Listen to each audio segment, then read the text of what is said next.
Welcome back. The Boeing 737 MAX 8 plane has been grounded since March, and really no timetable yet when it will start flying again. And with me is travel expert Peter Greenberg. Talk a little bit about this Boeing situation.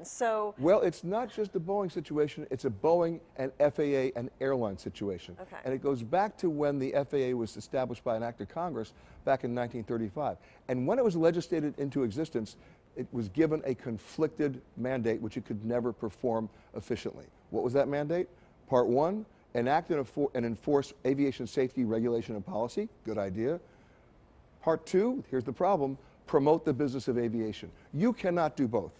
And so every time, and I can give you time and time again examples where the FAA was confronted with incontrovertible evidence of a problem and even a solution, they either ignored it or slow-walked it because they sided on the side of economic impact to either the manufacturer or the operator.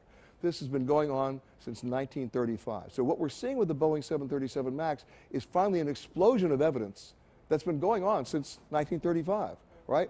Boeing rushed this plane into certification. Boeing actually dictated to the FAA what they thought they shouldn't look at, and the FAA looked the other way. This is already concluded. I'm not making this up, right? And then they were lobbied by the manufacturer not to ground the plane. The FAA was dragged kicking and screaming after other countries already did it. Right, I remember that, and the public was uprising about it. So the net effect of this is that there's been a palpable loss of trust for both the manufacturer and the regulator.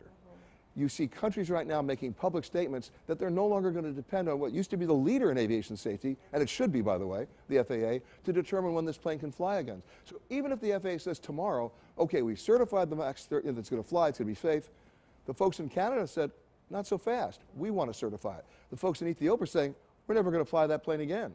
So you've got a public problem here, and you've got a policy problem here. And that has to be addressed before this plane flies. So anybody watching this show who thinks this plane is going to be in the air in July or August is delusional. It is not. And by the way, it shouldn't be. Now, having said that, in all fairness, I fly the 737s all the time. The plane's been around for 50 years. It's remarkably safe. It's proven itself. It's the most widely used narrow-body plane in the world, right? There are many of them thousands of them operating today. It's just this model, which had a very bad flight management system, as we now know. Well, it had a lot of technology in it. Like the software seems to be the issue. They keep it is. Back to that is the issue. But it's a bigger issue than that. You take the original 737 fuselage, going back to 1965, and you keep stretching it and stretching it and stretching it to carry more and more passengers as you develop more fuel-efficient engines, which happen to be heavier. And in order to keep that airframe in the air, you've got to position the engines differently now. You have to put them a little bit in front of the wing as opposed to in the middle of the wing. And that affects the center of gravity. So that becomes the necessity for a flight management system to make sure the plane flies stable and can maintain that attitude, not altitude, attitude, so it doesn't go down like these planes did. The problem is we live in a situation today where pilots don't fly the planes as much as they monitor systems. And if you develop a system that doesn't allow the pilots to override them, that to me is a recipe for the disasters we've already seen. Absolutely. So it's still just shocking to me that the FAA would kind of fast track this stuff, putting people's lives. I mean, I know. Well, the reason why they fast tracked it is because they've always fast tracked it. Okay, so they look. I'll give you another example. There's something called an MRO. It's a maintenance repair operation.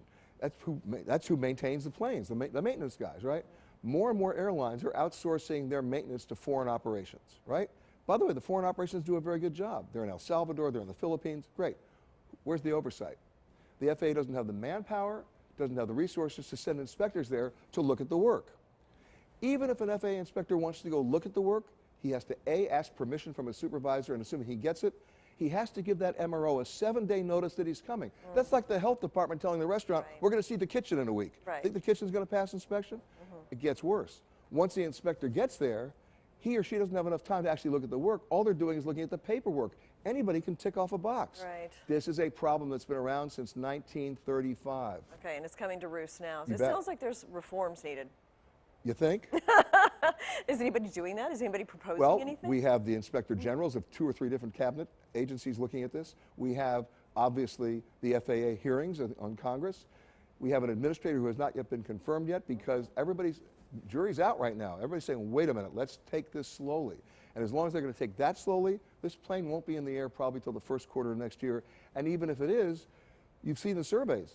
44% of the people surveyed say they'd never fly it again. Yeah. It goes back to the days of the DC-10, also mishandled by the FAA, and exactly the same thing happened. When it flies again, will you fly a 737 MAX? Absolutely. You will, okay. You bet. So you'll be okay once it goes through all the proper. Yeah, I'll see you next year. Okay. And then just finally, how will this situation change, you think? Flying, Boeing, FAA, travel? If you don't re-legislate the definition of the FAA's mandate, it will continue, the pattern will continue. Right now, the FAA is allowed to let the manufacturers use their own employees as designated inspectors on the production line. Okay. So the person who's checking the quality of a Boeing plane, guess who they work for? Boeing. That's like putting the mouse in charge of the cheese. Get it? Yes, yes. So why would you want to do that? That has to change. Yeah, absolutely. Now, by the way, having said that, in all fairness, we've just celebrated the 11 safest years in aviation safety since aviation began. We only had one fatal crash in this country in 11 years. That was back in February of 2009 in Buffalo, the Colgan Air. Yeah. So think about this. While I'm talking to you right now, there are 5,000 planes in the air right now, and nothing happened. And nothing happened an hour ago, and God forbid anything should happen later today, but the numbers speak loudly for safety. So here's the challenge. We're not going to be able to improve that, but how do we maintain it? And if we don't do this work that I'm talking about right now, it's not going to happen. Well, that's right. And we need to reform the system, or else we're going to have more situations like this in the future. So thank you so much, Peter, for coming and sharing your thoughts. And thank you as well for joining us. We'll be right back.